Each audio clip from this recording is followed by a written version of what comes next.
On episode 3 of The Last Glance, we will learn how the greatest years of Oliver Worthless's career went down, and we'll learn from teammate, coach, and more. Stay tuned to find out how it all happens.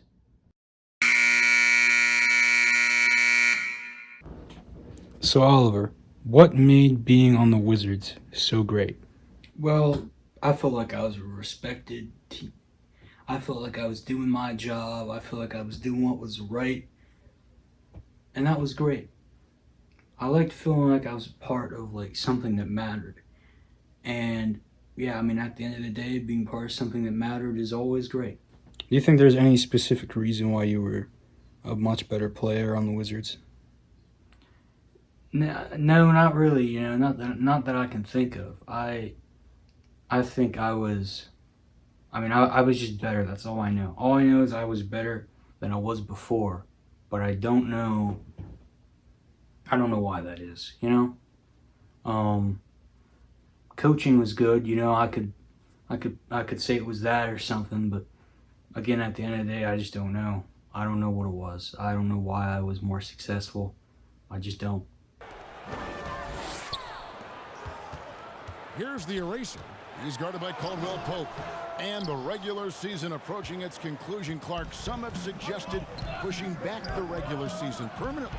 You know what, Kevin? I would love to push back the regular season and reduce the number of games. Now, that would be an idea that I would be willing to try to get some traction for. Here's the eraser. Up and in on the layup. And we continue to see Beal improve as a playmaker. I don't know what it was, but I was the first few years that he was on the team, and he was always just so good for us. I mean, sure, he was still the worst shooting on the team, right? But he made at least, he made one bucket every other game for his first season. So that was something special. What did you expect from him when he was put onto the team? Well, I didn't expect what we got as a result, But I was very happy with it. I was very happy with what happened. But I did not expect that at all. I expected a lot worse performance, And I'm very happy that I was wrong.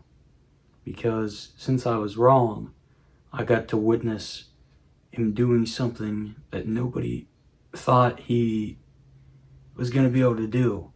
And that was just great. So which season would you say was your best on the team? I'd either say my first season in 2006 or my last season in 2010. The first one in 2006 because that's when I scored most. But the last one in 2010 is because we drafted John Wall. And that guy was incredible. John Wall, he had every single piece that we needed on the team, and it helped tremendously. So having him there felt great, but at the same time, me scoring was also great. So you can take your pick. It's a real toss-up. When you first put on a team with Oliver, what did you expect? I expected him to be as bad as, everybody was saying he was, You hear stories from Houston Rockets, hear stories from the Bucks, saying, oh, he's so awful. He's so terrible. And then you actually become a teammate with him.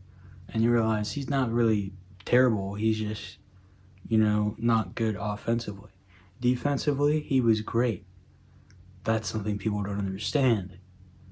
You got to do one. You got to be one, or the other, Having such a great defensive play out there, that was great. Very great. That's something you can tell that the Rockets didn't understand, or, the Bucks didn't understand in the late stages for him.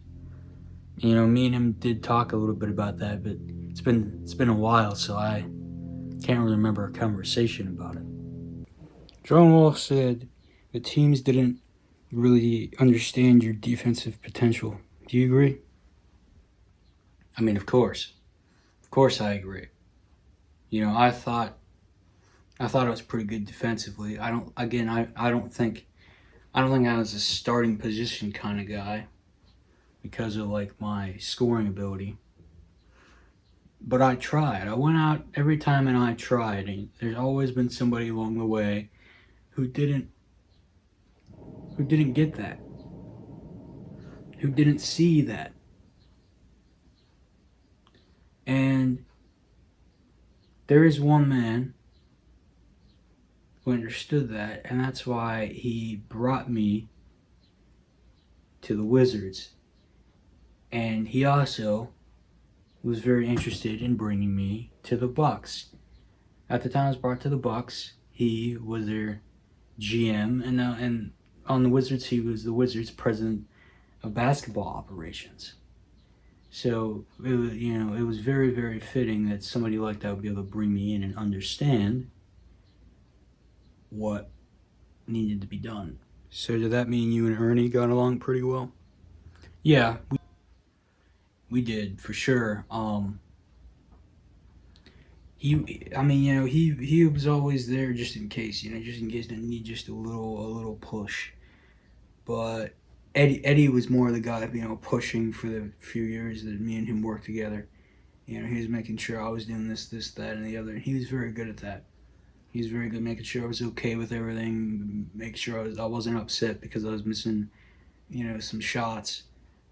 And I tell you, a very, very, very motivating team for sure.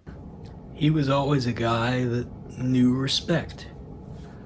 So every time I got to work with him, I was so happy.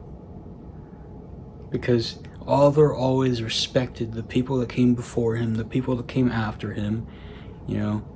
The last season he was on the team, he took care of John Wall. He made sure that John was going to be okay doing stuff like that, this, that, and the other.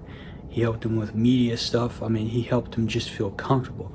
He helped all of his teammates feel comfortable at the end of the day, and that's something we need more of, just a lot more of. Ernie was saying how Oliver was nice to everybody. How true is that statement? It is very, very, very true. Oliver always had respect for everybody. Just everybody. Past, present, future. He cared. He often would ask ask coaches about, what's the plan in the draft or something. He wanted to know. He wanted to know who's coming to the team. He wanted to know, who we had an idea of bringing in, so he would know. All right, I'm going to try to get this guy's information. And I'm going to try to talk to him a little bit. I'm going to try to help him out a little bit. So that's something very interesting, and I feel like, again, not enough people do that, Good guy, I tell you. The first free throw is good.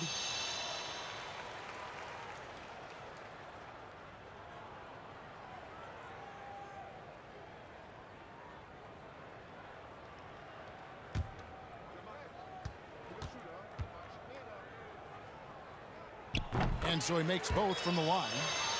Now, something impressive you were able to do on the Wizards was dunk on Kobe Bryant. How did that feel? Oh, it felt great. It felt great. Everybody in the arena was shocked. They were shocked throughout. I felt great. Just personally. And again, also very surprised that such a thing would happen. I didn't see it coming. Nobody saw it coming, really. But at the end of the day, I'm just glad that it happened. All right, one last question for you. Now that you've officially played your last NBA game and you've had your official last glance since the Toronto Raptors did not make the playoffs, what's next? Well, this feels like one of those questions that you saved for the last episode, saying what's next? What's next? What's next? Yes, I've played my last game because the Toronto Raptors, honestly, we just couldn't get it done this season. We didn't end up getting into the playoffs. So yeah, I've had my last glance. But if you want to know what's next, then you're going to have to wait for the last episode. This is only episode 3. You guys told me you're filming 5 of these things, so I'm just I'm just saying, I'm not spoiling any shit for anybody, alright? Great. This has been another exciting episode of The Last Glance. Next week, we will learn all about Oliver's first retirement and his reunion with the Bucks.